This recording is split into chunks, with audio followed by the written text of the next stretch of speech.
Hello everyone, मेरा नाम है कुलदीप भंडारी एंड आज के इस बोर्ड्स एक्सप्रेस में हम लोग बात करने वाले हैं 3 डायमेंशनल ज्योमेट्री की। यार ये जो चैप्टर है ना, one of the most important chapter है, क्योंकि इस चैप्टर की वेटेज की अगर मैं बात करूं तो लगभग 8 से 9 मार्क्स की इसकी वेटेज रहने वाली है आप लोगों के एग्जाम में। और साल 2024 में इससे 3 क्वेश्चन आए थे, 2023 में 5 सवाल और 2020 में 3 सवाल। और इससे हर एक टाइप का सवाल आता है, 1 मार्कर भी आ जाता है, 2 मार्कर भी आ जाता है, 3 मार्कर भी और 4 मार्कर, 5 मार्कर, हर एक टाइप का सवाल आप लोगों को देखने को मिलेगा इस चैप्टर से। सो बढ़ते आगे बिना किसी देरी के साथ और जानने की कोशिश करते हैं कि क्या कॉन्सेप्ट है इस चैप्टर का और क्या कुछ थ्योरेटिकल पार्ट, कितने इंपॉर्टेंट सवाल है, कौन से क्वेश्चंस आप लोगों को कर रहे हैं, सारी की सारी चीजें डिस्कस करने वाले। लेकिन यार सेशन में आगे बढ़ने से पहले मैं आप लोगों को एक और चीज बता देना चाहता हूं कि अगर आप लोग इस सेशन के नोट्स इस पीडीएफ फॉर्म में चाहते हो, जो मेरे हैंड रिटन नोट्स है, तो इसी वीडियो के डिस्क्रिप्शन में आप लोगों को लिंक मिल जाएगा सेशन के पीडीएफ का, वहां से आप लोग इसको डाउनलोड कर सकते हो। तो सबसे पहले अगर मैं 3D की बात करूं, देखो 3 डायमेंशनल ज्योमेट्री जो आप लोगों ने 11th ग्रेड में पढ़ा है, पहले ग्रेड 12th में इसमें बहुत सारी चीजें पूछी जाती थी, बहुत सारा कॉन्सेप्ट होता था, लेकिन एनसीईआरटी की बदौलत आप लोगों के बहुत सारी चीजें डिलीट कर दी गई है और बहुत अच्छी अच्छी चीजें इवन डिलीट करी गई हैं। बट अपन जितना आप लोगों के एग्जाम ओरिएंटेड है, सिर्फ वही चीजों पे फोकस करेंगे। तो सबसे पहले हमने 3 डायमेंशनल ज्योमेट्री 11th ग्रेड में पढ़ा था। वहां पे हमने पढ़ा था 3 एक्सिस होती है अपने पास, x axis, y axis, z axis. फिर हमने थोड़ा बहुत चीजें वेक्टर में भी पढ़ा था। देखो 3D पढ़ने से पहले आप लोग कोशिश करना कि आप लोग वेक्टर जरूर पढ़ लेना, क्योंकि वेक्टर नहीं पढ़ा होगा 3D समझ नहीं आएगा। अब वहां पे हमने एक चीज पढ़ी थी वेक्टर में, direction cosines and direction ratios क्या होते हैं।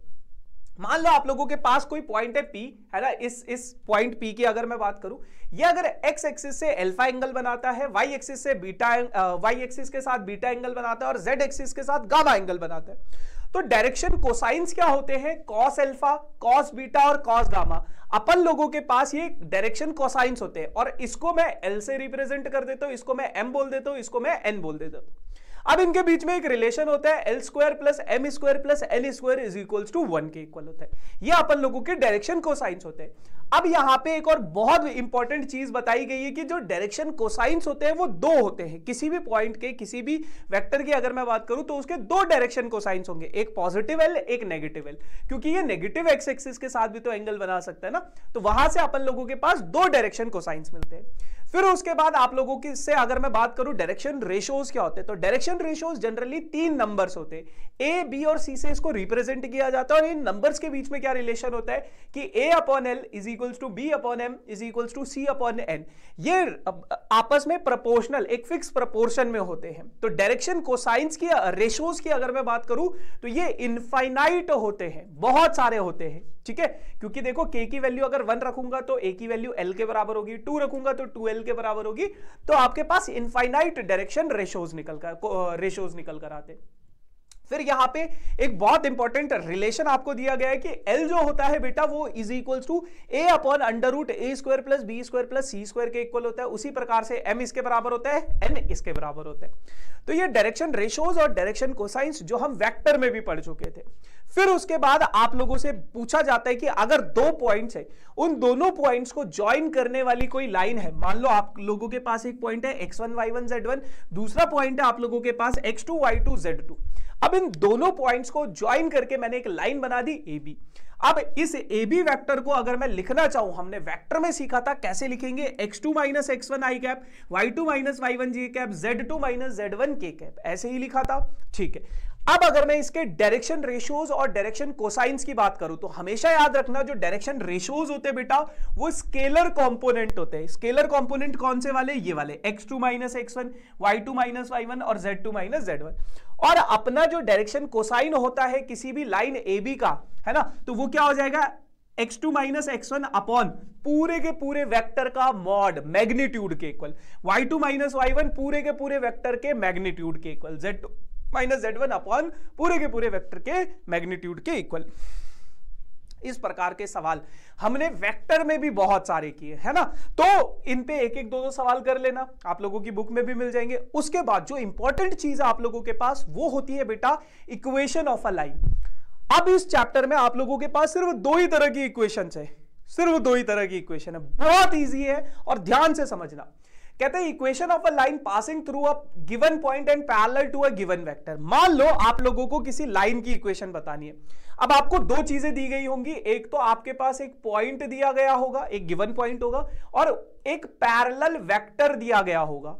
एक वेक्टर दिया गया होगा, जैसे इस लाइन की इक्वेशन निकाल लिए, इस लाइन के पैरेलल एक वेक्टर गिवन होगा। तो समझते हैं क्या क्या चीज है। जैसे मान लो ये पॉइंट है, ये पॉइंट गिवन पॉइंट है आपके पास x1 y1 z1, ये गिवन पॉइंट है, ठीक है। ए पॉइंट क्या है? गिवन पॉइंट है। अब अगर मैं इसका पोजीशन वेक्टर की बात करूं तो वो क्या हो जाएगा? ए वेक्टर। पोजीशन वेक्टर हमने वेक्टर में पढ़ा था, ओरिजिन से जिस वेक्टर को बोला जाता है ना। अब मान लो ये आपके पास ए बी कोई लाइन है, एपी कोई लाइन है, सॉरी एपी कोई लाइन है, इसकी आपको इक्वेशन बनानी है ना। इस एपी लाइन पे कोई पॉइंट है पी, जिसके कोऑर्डिनेट्स मुझे पता नहीं है, मैंने मान लिए x1 y sorry x y और z। ये पॉइंट मुझे गिवन है। ये पॉइंट क्या है? ये पॉइंट मुझे क्या है? ये गिवन पॉइंट से बेटा, है ना, याद रखना ये गिवन पॉइंट। और इस एपी लाइन के पैरेलल एक वेक्टर है जो बी वेक्टर है, और बी वेक्टर की इक्वेशन आपको दी गई है i cap plus b j cap plus c k cap. इतनी चीज क्लियर है? तो ये दो चीजें आपके पास क्या है? गिवन है। एक पैरेलल वेक्टर गिवन है और एक पॉइंट गिवन है। पॉइंट के आप पोजीशन वेक्टर निकाल सकते हो। अब अगर देखो किसी भी लाइन की इक्वेशन दो तरीके से आपको पढ़नी है यहां पे। एक होती है बेटा वेक्टर इक्वेशन, एक होती है कार्टेशियन इक्वेशन। वेक्टर इक्वेशन क्या कहती है? मान लो इस पॉइंट P पे कोई R वेक्टर है ना, मतलब पोजीशन वेक्टर तो होगा ही होगा जो इस इक्वेशन को, इस लाइन की सभी पॉइंट्स की इक्वेशन को सेटिस्फाई करेगा। अब मान लो ये पॉइंट P यहां पे है, ये पॉइंट P यहां पे है, तो कोई R वेक्टर जो कि एक पोजीशन वेक्टर है, जो इस पॉइंट, इस लाइन पे सभी पॉइंट्स की इक्वेशन को सेटिस्फाई कर रहा है, वो R वेक्टर किसके इक्वल होगा? A vector plus lambda B vector. अब R वेक्टर क्या है? Position vector of any point, ठीक है। A वेक्टर क्या है? Position vector of a given point, जो पॉइंट आपको गिवन दे रखा है उसका पोजीशन वेक्टर। और B वेक्टर क्या है? Parallel vector. अब इसके ऊपर आप क्वेश्चंस कर सकते हो, आपको B वेक्टर दिया होगा, ये दिया होगा, आप इसकी इक्वेशन बना लो। अभी करेंगे, सवाल भी करेंगे। अगर मैं इसके कार्टेशियन इक्वेशन की बात करूं, कार्टेशियन इक्वेशन कैसे बनाओगे आप? देखो x minus x1 divided by a. आपको x नहीं पता, लेकिन x1 और a ये तो पता होगा ना। a कहां से पता चलेगा? b वेक्टर से। x1 कहां से पता चलेगा? जो गिवन पॉइंट होगा आपके पास, y minus y1 upon b is equals to z minus z1 upon c. ये इसकी कार्टेशियन इक्वेशन है ना। तो वो कार्टेशियन इक्वेशन दे देता है और बोलता है कि इसकी ये वाली वेक्टर इक्वेशन बनाओ। वेक्टर इक्वेशन दे देता है, बोल देता है कार्टेशियन इक्वेशन बनाओ। या फिर पॉइंट्स दे देगा, बोल देगा इनकी दोनों इक्वेशन बनाओ, है ना। और एक चीज बस याद रखना, ये जो x y और z के कोएफिशिएंट्स है दोनों केसेस में, वो हमेशा पॉजिटिव 1 होने चाहिए, वही उसकी स्टैंडर्ड फॉर्म होती है। फिर अगर मैं बात करूं equation of a line passing through two given points, दो पॉइंट्स गिवन है अब आपके पास। अब आपके पास दो पॉइंट्स है, एक पॉइंट है बेटा A जिसके कोऑर्डिनेट्स है x1 y1 z1, और दूसरा कोऑर्डिनेट है बेटा B जिसके दूसरा पॉइंट है B जिसके कोऑर्डिनेट्स है x2 y2 और z2। अब अगर मैं A पॉइंट के पोजीशन वेक्टर की बात करूं तो वो A वेक्टर हो जाएगा, B पॉइंट के पोजीशन वेक्टर की बात करूं तो B वेक्टर हो जाएगा, और P पॉइंट जो आपको इस लाइन पे कोई भी पॉइंट हो सकता है उसके पोजीशन वेक्टर की बात करूं तो वो R वेक्टर हो जाएगा। अब इसकी वेक्टर इक्वेशन लिखूं तो R vector is equals to A vector plus lambda AB vector, या फिर इसको आप ऐसे भी लिख सकते हो R vector is equals to B vector plus lambda AB vector, कैसे भी लिख सकते हो, ठीक है। और AB वेक्टर आप लोगों को पता है, AB वेक्टर आप लोगों को पता है किसके इक्वल होगा? AB vector is equals to B vector minus A vector के इक्वल है। तो उसको यहां पे आप सब्स्टिट्यूट भी कर सकते हो, और ये चीजें। अब R वेक्टर क्या है? पोजीशन वेक्टर किसी भी पॉइंट का इस लाइन पे। A वेक्टर क्या है? जो कि आपको गिवन एक पॉइंट दे रखा है उसका पोजीशन वेक्टर, और B वेक्टर क्या है? आप लोगों के पास जो दूसरा पॉइंट दे रखा है उसका पोजीशन वेक्टर, ठीक है जी। चलो अब अगर मैं इसके कार्टेशियन इक्वेशन की बात करूं तो x minus x1 divided by x2 minus x1, y minus y1 divided by y2 minus y1, z minus z1 divided by z2 minus z1, ये क्या है? ये इसके कार्टेशियन इक्वेशन है। क्लियर? ठीक है। अब अगर मैं बात करूं आप लोगों से कि दो लाइंस आपको दे रखी है, उन दो लाइंस की कुछ कुछ बातें आपको बताई जाएंगी, और उन दोनों लाइंस के बीच में बनने वाला एंगल वो आपको बताना है। और एंगल कौन सा? एक्यूट एंगल की हम बात करें। देखो कोई भी अगर दो लाइंस आपस में इंटरसेक्ट कर रही है तो दो तरह के एंगल बनेंगे, एक होगा बेटा थीटा, एक होगा फाई। थीटा जो है एक्यूट एंगल है, फाई जो है ऑब्ट्यूज एंगल है। अगर एक्यूट एंगल पता चल जाएगा तो 180 में से माइनस कर दो, ऑब्ट्यूज भी पता चल जाएगा। तो हम बात करेंगे एक्यूट एंगल की। मान लो ये लाइन L1 है जिसकी इक्वेशन आपको दे रखी है। अब यहां पे A1 वेक्टर क्या है? इस लाइन पे कोई गिवन पॉइंट, अभी थोड़ी देर पहले पढ़ा था ना, कोई पॉइंट अगर गिवन है। B1 वेक्टर क्या है? L1 के पैरेलल वेक्टर। L2 की इक्वेशन दे रखी है ये। अब यहां पे A2 वेक्टर क्या है बेटा? इस लाइन पे कोई गिवन पॉइंट, b2 वेक्टर क्या है, इस L2 के पैरेलल कोई वेक्टर है, तो इनके बीच में बनने वाला जो एंगल होगा cos theta is equal to b1 vector dot b2 vector का mod divided by b1 vector का मॉड इंटू b2 वेक्टर का मॉड। अब यहां से अगर मैं इनका डॉट प्रोडक्ट निकालूं तो a1 into a2 plus b1 into b2 plus c1 upon c2 हो जाएगा। मैग्नीट्यूड की बात करूं तो इसका ये होगा, इसका ये होगा। सिंपल, बहुत आसान सवाल है, अभी करेंगे तो आपको समझ में भी आएगा। फिर अगर मैं बात करूं कि अगर दो लाइंस आपस में परपेंडिकुलर या पैरेलल होंगी तो क्या कंडीशंस होती है, तो हमेशा याद रखना अगर दो लाइन L1 और L2 आपस में परपेंडिकुलर है, मान लो ये दोनों 90 डिग्री का एंगल बना रहे, परपेंडिकुलर है, तो बेटा इनके जो पैरेलल वेक्टर थे b1 वेक्टर और b2 वेक्टर वो भी आपस में क्या बनाएंगे, 90 डिग्री का एंगल बनाएंगे। ठीक है, और वेक्टर में पढ़ा था ना कि कभी भी अगर दो वेक्टर आपस में परपेंडिकुलर होते हैं तो उनका डॉट प्रोडक्ट क्या हो जाता है, 0 हो जाता है। तो उसी कारण से मल्टीप्लाई कराओगे तो ये 0 के इक्वल हो जाएगा। और दो लाइंस अगर आपस में पैरेलल है तो उनके गिवन वेक्टर जो है वो भी आपस में पैरेलल होंगे, तो आप लोगों के पास ये क्या हो जाएगा, b1 vector is equals to lambda times of b2 vector, और इनके कोएफिशिएंट्स a1 अपॉन a2 है ना, जो इनके स्केलर कंपोनेंट्स होते हैं उनका जो रेशो होता है वो आपस में क्या हो जाएगा, इक्वल हो जाएगा। ठीक है, अच्छा ये जो है ये इसका ग्राफ है, इसके ऊपर बात करते हैं अभी थोड़ी देर में। अब बेटा आप लोगों के पास आता है कि shortest distance between two lines, दो लाइंस है, उन दो लाइंस के बीच का शॉर्टेस्ट डिस्टेंस आपको फाइंड आउट करना है। तो मान लो सबसे पहले आपके पास इंटरसेक्टिंग लाइंस है, इंटरसेक्टिंग लाइंस ऐसी होती है इनका शॉर्टेस्ट डिस्टेंस, सबसे छोटा डिस्टेंस क्या है, यही है, तो इनका शॉर्टेस्ट डिस्टेंस हमेशा क्या हो जाएगा, 0, इंटरसेक्टिंग लाइंस का। दो लाइंस अगर आपस में पैरेलल है तो उनका शॉर्टेस्ट डिस्टेंस क्या होगा बेटा, जो परपेंडिकुलर डिस्टेंस होता है वही शॉर्टेस्ट डिस्टेंस होगा। अब ये लाइन L1 है, ठीक है, ये लाइन L2 है, यहां पे a1 वेक्टर है कहीं पे, यहां पे a2 वेक्टर है कहीं पे, और यहां पे b वेक्टर जो दोनों के पैरेलल, जो इसके पैरेलल होगा वो इसके भी तो पैरेलल होगा। तो इस लाइन की इक्वेशन आप लोगों के पास ऐसी होगी, r vector is equals to a1 vector plus lambda b vector, और L2 की इक्वेशन आपके पास होगी r vector is equals to a2 vector plus lambda b vector. ठीक है, b वेक्टर दोनों के पैरेलल है, तो शॉर्टेस्ट डिस्टेंस क्या हो जाएगा, b vector cross a2 vector minus a1 vector divided by modulus of b vector, ये इसका शॉर्टेस्ट डिस्टेंस होगा। अब एक बहुत इंपॉर्टेंट लाइन होती है जिनको बोला जाता है स्क्यू लाइंस। अब ये स्क्यू लाइंस क्या होती है, ये ना तो इंटरसेक्टिंग होती है ना तो पैरेलल। भैया ऐसी भी कोई लाइन होती है क्या, बिल्कुल बेटा, 3 डायमेंशंस में ऐसी लाइंस होती है। जैसे मान लो ये दो लाइंस है, ये दो लाइंस है, एक लाइन ये ऐसी जा रही है, एक लाइन ये ऐसी जा रही है ना, समझ रहे हो इसको, अबे तू इधर जा और ये, अरे ठीक है, हो नहीं रहा है ना, तो ये लाइन ऐसी जा रही है, ये लाइन ऐसी जा रही है, ये लाइन ऐसी जा रही है, ये लाइन ऐसी जा रही है, ये लाइन ऐसी और ये लाइन ऐसी, है ना। तो ये दोनों लाइंस आपस में क्या है, ना तो पैरेलल है ना ही ये आपस में क्या है, इंटरसेक्टिंग लाइंस है। अब इनके बीच का, जैसे ये है, एक लाइन ये है, एक लाइन ये है, 3D में अगर आप इमेजिन करोगे, 2D में तो नहीं हो सकता ऐसा पॉसिबल, लेकिन 3D में ऐसा बिल्कुल पॉसिबल है। दो लाइंस ऐसी है, एक इधर जा रही है, एक ऐसी जा रही है, मतलब ये ऐसी जा रही है और ये ऐसी जा रही है। तो ये लाइंस क्या है आपस में, ना तो पैरेलल है ना तो इंटरसेक्टिंग लाइंस है, तो इनको बोला जाता है स्क्यू लाइंस। अब अगर मैं इसके शॉर्टेस्ट डिस्टेंस की बात करूं तो ये कोई लाइन है L1, है ना, यहाँ पे कोई a1 वेक्टर होगा, ठीक है, b1 वेक्टर क्या है, इसके पैरेलल है, ये लाइन है L2, अब इसके पैरेलल वेक्टर क्या है, b2 वेक्टर। यहां पे दोनों के पैरेलल एक ही वेक्टर था क्योंकि दोनों लाइंस आपस में पैरेलल थी। अब ये दोनों पैरेलल नहीं है तो इनके अलग अलग पैरेलल वेक्टर होंगे, और यहां पे कोई पॉइंट होगा a2 वेक्टर, जो जिसका पोजीशन वेक्टर होगा a2 वेक्टर। अब लाइन L1 की इक्वेशन आपको दी गई है, ये है ना, जो हमने वेक्टर इक्वेशन पढ़ी थी। L2 की इक्वेशन दी गई है, ये शॉर्टेस्ट डिस्टेंस क्या हो जाएगा, modulus of a2 minus a1 vector dot b1 cross b2 vector, b1 vector cross b2 vector, और क्रॉस प्रोडक्ट डॉट प्रोडक्ट, ये सब आपने वेक्टर में सीखा हुआ है। Modulus of b1 vector cross b2 vector का मॉडुलस, ठीक है जी। तो ये सारी की सारी बातें आप लोग मतलब कुछ वेक्टर में सीखी हैं। 3D पढ़ने से पहले आप वेक्टर जरूर कर देना। ये सारा का सारा था थ्योरेटिकल पार्ट।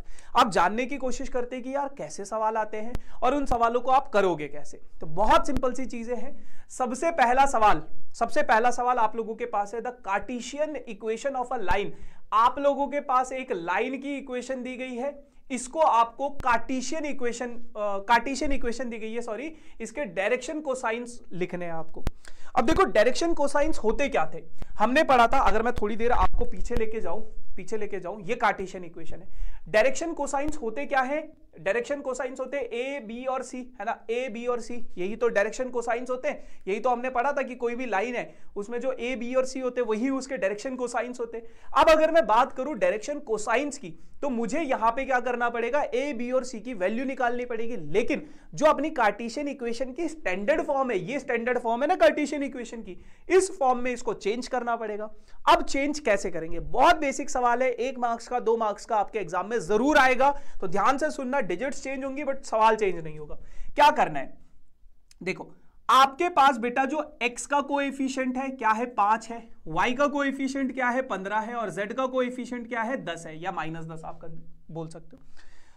आपको पता है x, y और z का जो कोएफिशिएंट होता है वो क्या होना चाहिए? पॉजिटिव 1 होना चाहिए। यानी कि कार्टेशियन इक्वेशन में अगर मैं यहां पे देखूं, x के आगे क्या है? 1 है, y के आगे क्या है? 1 है, और z के आगे क्या है? 1 है, तो वही होना चाहिए। तो मैंने क्या किया, ये जो इनके कोएफिशिएंट्स हैं, ये जो x, y और z के आगे जो नंबर्स लिखे हैं, इनका एलसीएम ले लिया 30, है ना। कभी भी ऐसा कोई सवाल आए तो इनका एलसीएम ले लो, जो भी आएगा 30, जो भी आएगा उससे क्या करना है? इनको डिवाइड कर दो। उससे क्या करना है? इनको डिवाइड कर दो। अब जैसे ही मैं 30 से डिवाइड करूंगा, तो मैंने क्या किया, ऊपर से, क्योंकि मुझे x के आगे कुछ नहीं चाहिए, तो ऊपर से क्या किया मैंने? 5 कॉमन ले लिया। 5 कॉमन ले लिया, यहां से x से 5 कॉमन चला गया, यहां से 3 से 5 कॉमन कुछ आ नहीं सकता, तो 3/5 लिख देंगे हम इसको, क्योंकि 5 को अंदर मल्टीप्लाई। अरे भैया देखो यार, अगर मुझे 3 से 5 कॉमन लेना है तो कैसे लूंगा? इसको 5 से डिवाइड करके, 5 से मल्टीप्लाई करके, अब 5 कॉमन ले सकता हूं मैं, है ना, तो ये 3/5 हो जाएगा। वैसे ही यहां से मैं 15 कॉमन ले लूंगा, तो ये क्या हो जाएगा? 15y plus 7/15। यहां से देखो बेटा, -10 कॉमन लेना पड़ेगा। -10 कॉमन लिया तो z, क्योंकि z के आगे पॉजिटिव 1 होना चाहिए, तो ये कितना बच जाएगा? -3/10, क्योंकि नेगेटिव साइन बाहर आ गया। अब अगर मैं इसको काटूंगा तो नीचे बचेगा 6, यहां पे बचेगा 2, और यहां पे बचेगा 3, और यही मेरे भाई a, b और c होते ना, यही तो a, b और c होते हैं। तो इसके डायरेक्शन रेशोज जो हुए, तो डायरेक्शन रेशोज क्या हो जाएंगे आपके पास? 6, 2 और -3, ये क्या हो जाएंगे? Direction ratios. अब अगर मुझे डायरेक्शन कोसाइंस निकालने, एल, एम और एन की वैल्यू अगर मुझे निकालनी है, तो डायरेक्शन कोसाइंस क्या हो जाएंगे बेटा? a/√of a² + b² + c²। यही तो पढ़ा था डायरेक्शन कोसाइंस के लिए। अच्छा, हो सकता है कई बार मैं डायरेक्शन कोसाइंस को डायरेक्शन रेशोज बोल दूं, डायरेक्शन रेशोज को डायरेक्शन कोसाइंस बोल दूं, वो कई बार मतलब वो वैसा हो जाता है ना, फंबल जिसे बोलते हैं, तो कंफ्यूज नहीं होना है, ठीक है जी। डायरेक्शन कोसाइंस क्या है? ये हो जाएगा, इनको सॉल्व करोगे तो 6/7 आ जाएगा। तो डायरेक्शन कोसाइन 6/7, 2/7 -3/7 आ जाएगा। क्लियर है इतनी बात? ठीक है, आगे बढ़ते हैं। देखो अब आगे क्या कहता है, अगला सवाल क्या कहता है? If the Cartesian equation of a line, ये एक लाइन है, इसकी कार्टेशियन इक्वेशन दी गई है, इसकी वेक्टर इक्वेशन आपको बनानी है। वेक्टर इक्वेशन हमने पढ़ी थी, r vector is equals to a vector plus lambda b vector. अब b वेक्टर क्या होता था बेटा? b वेक्टर हमारे पास होता था पैरेलल वेक्टर, a क्या होता था? जो पोजीशन, गिवन पॉइंट का जो पोजीशन वेक्टर है। तो सबसे पहले इस कार्टेशियन इक्वेशन को स्टैंडर्ड फॉर्म में लिखेंगे। स्टैंडर्ड फॉर्म में क्या है? x और y और z के आगे पॉजिटिव 1 होना चाहिए। तो क्या यहाँ पे x के आगे पॉजिटिव है? नहीं। तो मैंने क्या किया? नेगेटिव साइन कॉमन ले लिया। नेगेटिव साइन कॉमन लूंगा तो x क्या हो जाएगा? पॉजिटिव, ये क्या हो जाएगा? नेगेटिव। यहाँ पे कुछ करने की जरूरत नहीं है, पहले से ही ये स्टैंडर्ड फॉर्म में। यहाँ पे z के आगे 2 था तो 2 कॉमन ले लिया मैंने, तो z के आगे क्या आ जाएगा? पॉजिटिव 1। अब यहां पे क्या बच गया? -5 बच गया, यहां पे क्या बच गया? 7 बच गया, यहां पे क्या बच गया? 2 बच गया। इनको सबको लैम्डा के इक्वल मान लिया मैंने।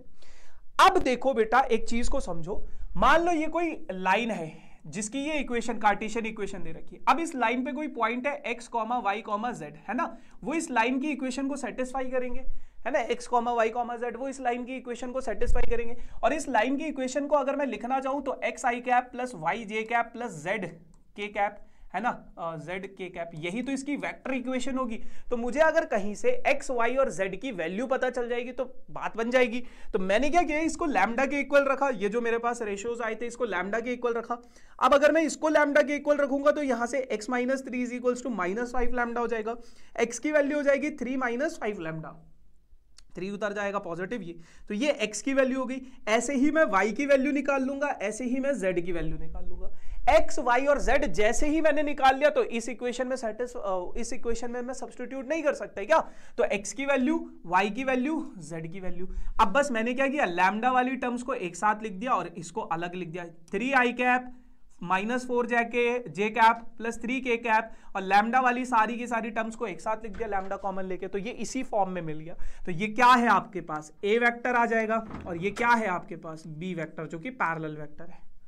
बस सॉर्टेड है, क्लियर है इतनी बात। बहुत सिंपल सिंपल से सवाल आते हैं, आसानी से आप इनको सॉल्व भी कर सकते हो। अगला सवाल है बेटा एंगल निकालने के ऊपर। कहते हैं कि find the acute angle between the lines. दो लाइंस दे रखी है, उन बीच में भैया एक्यूट एंगल निकालो। अब एक्यूट एंगल कैसे निकालते हैं, अपन लोगों के पास cos थीटा क्या था, b1 vector dot b2 vector इनका मॉड, है ना, ये अच्छा लिखा हुआ है मैंने यहाँ पे, है ना, तो ये था। अब b1 वेक्टर और b2 वेक्टर थे क्या, b1 वेक्टर और b2 वेक्टर क्या थे कि मान लो ये कोई लाइन है, ये कोई दूसरी लाइन है, b1 वेक्टर क्या था बेटा, इसके पैरेलल वेक्टर था, पैरेलल वेक्टर, और b2 वेक्टर क्या था, इसके पैरेलल वेक्टर था।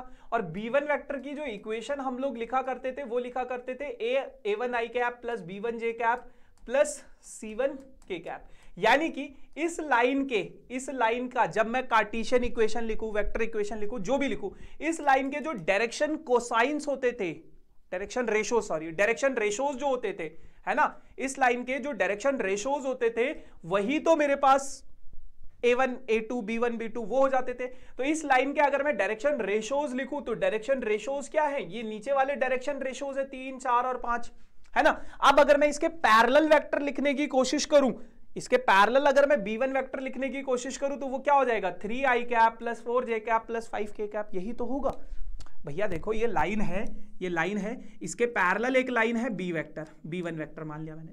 अब अगर मुझे इस लाइन के डायरेक्शन रेशोज पता है, तो क्या मैं इसके पैरेलल वेक्टर बता नहीं सकता कौन सा होगा, है ना, बता सकता हूं ना। ये पहला वाला जो हमने पढ़ा था यहाँ पे जो हमने पढ़ा था, इस हिसाब से अगर मुझे ये a b और c की वैल्यू पता है तो क्या मैं ये पैरेलल वेक्टर नहीं बता सकता, बता सकता हूं, है ना। तो यहां से मैंने क्या किया, इसके पैरेलल वेक्टर बता दिया मैंने कि इस लाइन के पैरेलल जो b1 वेक्टर है वो। इसी तरीके से b2 वेक्टर का भी पता लगा लिया क्योंकि इसके भी डायरेक्शन रेशोज मुझे पता है। b1 वेक्टर पता चल गया, b2 वेक्टर पता चल गया, इनका डॉट प्रोडक्ट डिवाइडेड बाय इनका मॉड। डॉट प्रोडक्ट में इनको मल्टीप्लाई कराओगे, 12 में से 12 गया कैंसिल, 25, ये सॉल्व करोगे तो cos थीटा 25/50 के इक्वल आ जाएगा, यानी कि cos theta is equals to 1/2। अब cos थीटा 1/2 कब होता है, याद रखना theta is an acute angle, तो cos थीटा 1/2 कब होगा, कमेंट सेक्शन में मुझे जरूर बताना इसका आंसर, ठीक है जी। चलो आगे बढ़ते हैं। अगला सवाल क्या कहता है, बहुत वन ऑफ द, ये सवाल जरूर आएगा आप लोगों के एग्जाम में, पहले ही मैं बता देता हूं, फुट ऑफ परपेंडिकुलर वाला सवाल आप लोगों के एग्जाम में 101% आने वाला है। तो मेक श्योर ऐसे सवालों की प्रैक्टिस जरूर करना। बाकी पीडीएफ जब आप इसकी डाउनलोड करोगे तो बहुत सारे सवाल मैंने आपको होमवर्क में एज अ प्रैक्टिस करने के लिए भी दिए, तो आप लोग उसको भी डाउनलोड जरूर कर लेना ताकि प्रैक्टिस कर सको। क्या कहता है, find the coordinates of the foot perpendicular drawn from a point this to the given line. अब बेटा सबसे पहले आप लोग फिगर बना लेना। मान लो आप लोगों के पास क्या कहता है, एक लाइन है बेटा ए बी एक लाइन है। अब इस लाइन के परपेंडिकुलर P पॉइंट, एक पॉइंट है P, इस पॉइंट P से मैंने एक परपेंडिकुलर लाइन ड्रॉ कर दी। आपको इस लाइन का जो परपेंडिकुलर लाइन है इसके फुट के कोऑर्डिनेट्स बताने, फुट यानी कि ये जो ये लाइन है इसके ये वाले पॉइंट्स बताने, फुट परपेंडिकुलर ये वाले, जिसके कोऑर्डिनेट्स है x y और z, ठीक है। सबसे पहले अगर मैं AB के डायरेक्शन रेशोज की बात करूं तो AB के डायरेक्शन रेशोज निकालना बहुत आसान है क्योंकि कार्टेशियन फॉर्म में दे रखे, तो इसके डायरेक्शन रेशोज हो जाएंगे 5 3 और 2। अब देखो बेटा कैसे करेंगे इस सवाल को, यहां पे हम कंडीशन फॉर परपेंडिकुलरिटी लगाएंगे कि अगर दो लाइंस आपस में परपेंडिकुलर है तो b1 vector dot b2 vector क्या हो जाता था, अपने पास 0 हो जाता था, डॉट प्रोडक्ट क्या हो जाता था 0। अब बेटा डॉट प्रोडक्ट 0 होता था तो यानी कि इसके जो डायरेक्शन रेशोज है इनटू इसके जो डायरेक्शन रेशोज है उनका मतलब आपस में सम, यही तो हमने सीखा था ना कंडीशन फॉर परपेंडिकुलरिटी में। कहां गया यहां है ना, कि दो लाइंस अगर आपस में परपेंडिकुलर है तो इनके जो a1 इंटू a2 जो डायरेक्शन रेशोज थे, है ना, इनके जो स्केलर कंपोनेंट्स थे उनका सम 0 के इक्वल था। तो कहीं से अगर मुझे दोनों के डायरेक्शन रेशोज मिल जाए, दोनों लाइंस के अगर मुझे डायरेक्शन रेशोज मिल जाए तो बात बन जाएगी। AB के डायरेक्शन रेशोज तो मुझे मिल गए, लेकिन मुझे PL के डायरेक्शन रेशोज नहीं पता है, तो PL के डायरेक्शन रेशोज अगर मुझे मिल जाए तो सॉर्टेड हो जाएंगी चीजें। चलो आ जाओ निकालते। ये जो कार्टेशियन इक्वेशन दे रखी थी ये मैंने लैम्डा के इक्वल मान ली। अच्छा, अब यहां से अगर मैं 5 को लैम्डा के इक्वल रखूं, मतलब इसको लैम्डा के इक्वल रखूं, तो x प्लस 3 5 लैम्डा हो जाएगा। तो यहां से x की वैल्यू आ जाएगी 5 लैम्डा माइनस 3। वैसे ही y की वैल्यू, वैसे ही z की वैल्यू निकाल लोगे आप, सबको लैम्डा के इक्वल रख के। अब जैसे ही आपके पास बेटा x, y और z आ गया, तो अब देखो कोई भी लाइन है, इसका एक कोऑर्डिनेट है बेटा 0, 2 और 3, दूसरा कोऑर्डिनेट है बेटा इसका 0, 2 और 3, दूसरा कोऑर्डिनेट है इसका 5 lambda minus 3, comma 2 lambda plus 1, comma 3 lambda minus 4। क्या मैं इसके डायरेक्शन रेशियोज नहीं निकाल सकता? x2 minus x1, y2 minus y1, तो बस x2 minus x1, y2 minus y1, z2 minus z1, बस इनके ये डायरेक्शन रेशियोज आ गए। तो PL के भी डायरेक्शन रेशियोज आ गए। अब PL के डायरेक्शन रेशियोज भी मिल गए, इसके डायरेक्शन रेशियोज भी मिल गए, तो 5 इंटू ये प्लस 2 इंटू ये प्लस 3 इंटू ये इक्वल्स टू 0 के इक्वल हो जाएगा। अच्छा, जब आपस में मल्टीप्लाई कराओगे, तबाही मचाओगे, तो लैम्डा का वैल्यू क्या आ जाएगा? 1 आ जाएगा। अब लैम्डा का वैल्यू अगर 1 है तो आपको x, y और z, यही तो पॉइंट्स बताने थे। लैम्डा का वैल्यू पता चल गया तो सब्स्टिट्यूट करो, x, y और z की वैल्यू आ जाएगी। अब कई बार ना वो इन सवालों में ये भी पूछ लेता है कि इस पॉइंट की इमेज बताओ, इमेज बताओ। तो इमेज के पॉइंट्स आपको मुझे कमेंट सेक्शन में बताना है कि इसके जो इमेज के पॉइंट्स होंगे वो क्या होंगे, कमेंट सेक्शन में जरूर बताना, ठीक है जी। फिर मैं रिप्लाई करूंगा सही है या गलत है। बाकी इमेज वाले सवाल मैंने आप लोगों के लिए प्रैक्टिस के लिए रखे हुए है ना, और उनका सोल्यूशन भी है, तो डरने वाली बात नहीं है। Find the value of lambda so that the lines this and this line and this lines are at right angle. अब दोनों लाइंस क्या है? आपस में परपेंडिकुलर है, तो आपको लैम्डा की वैल्यू बतानी है। अब लैम्डा की वैल्यू कैसे? परपेंडिकुलर है, तो परपेंडिकुलर अभी हमने पढ़ा है, दोनों के डायरेक्शन रेशियोज निकालो, उनका मल्टीप्लाई कर दो 0 के इक्वल। तो इनके डायरेक्शन रेशियोज कैसे निकालोगे? सबसे पहले इसको स्टैंडर्ड फॉर्म में कन्वर्ट करके माइनस साइन कॉमन लोगे, है ना, स्टैंडर्ड फॉर्म में कन्वर्ट करना आता है। तो ये इनके डायरेक्शन रेशियोज हो गए, इसका डायरेक्शन रेशियो ये, इसका डायरेक्शन रेशियो ये, इसका डायरेक्शन रेशियो ये, इसका डायरेक्शन रेशियो ये, इसका डायरेक्शन रेशियोज ये। तो ये क्या हो गए? इनके डायरेक्शन रेशियोज हो गए। अब अगर दोनों लाइंस आपस में परपेंडिकुलर है तो डायरेक्शन रेशियोज की कंडीशन होती है ये 0 के इक्वल। तो लैम्डा की वैल्यू क्या आ जाएगी? 7 आ जाएगी। अब जैसे ही लैम्डा की वैल्यू 7 आई, जैसे ही लैम्डा की वैल्यू 7 आई, आपका आधा काम हो गया। अब मैंने क्या किया बेटा, ये जो था आपके पास, ये जो था सारा का सारा, इसको k के इक्वल मान लिया, और ये जो पूरा का पूरा था इसको m के इक्वल मान लिया। तो x minus 1 upon minus 3 is equals to k हो जाएगा। यहां से x की वैल्यू निकाल लो ये। उसी प्रकार से बेटा x minus 1 upon minus 3 lambda m के इक्वल हो जाएगा। यहां से x की वैल्यू निकाल लो, दोनों जगह से x की वैल्यू निकाल ली।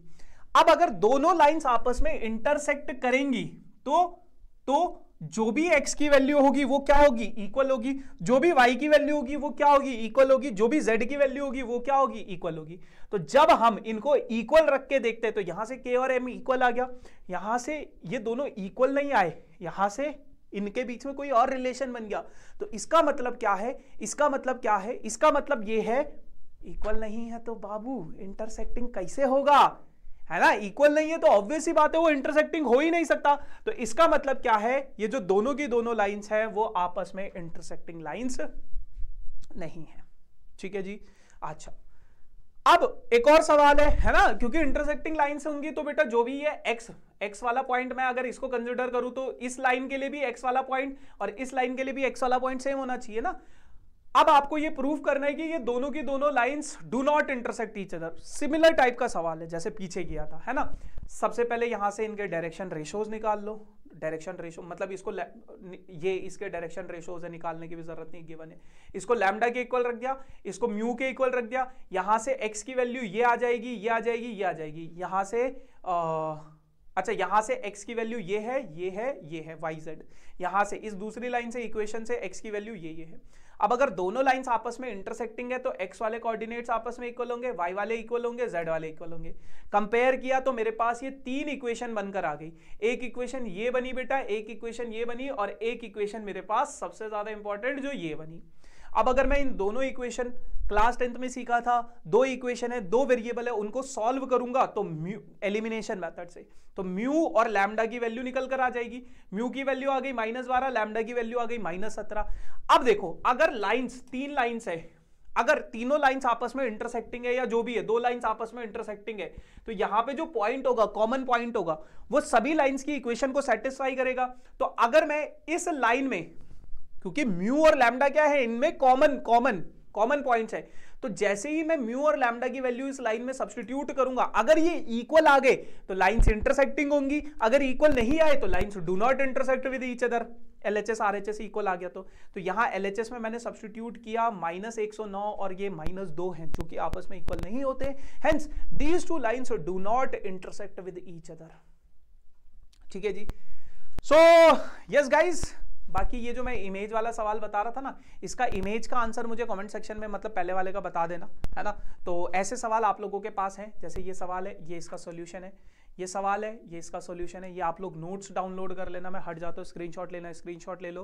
तो ये सवाल आप लोग जरूर करना, है ना। नोट्स जब आप डाउनलोड करोगे तो ये सभी सवाल आप लोगों को मिल जाएंगे। मेक श्योर इन सभी सवालों की प्रैक्टिस जरूर करना, ठीक है जी।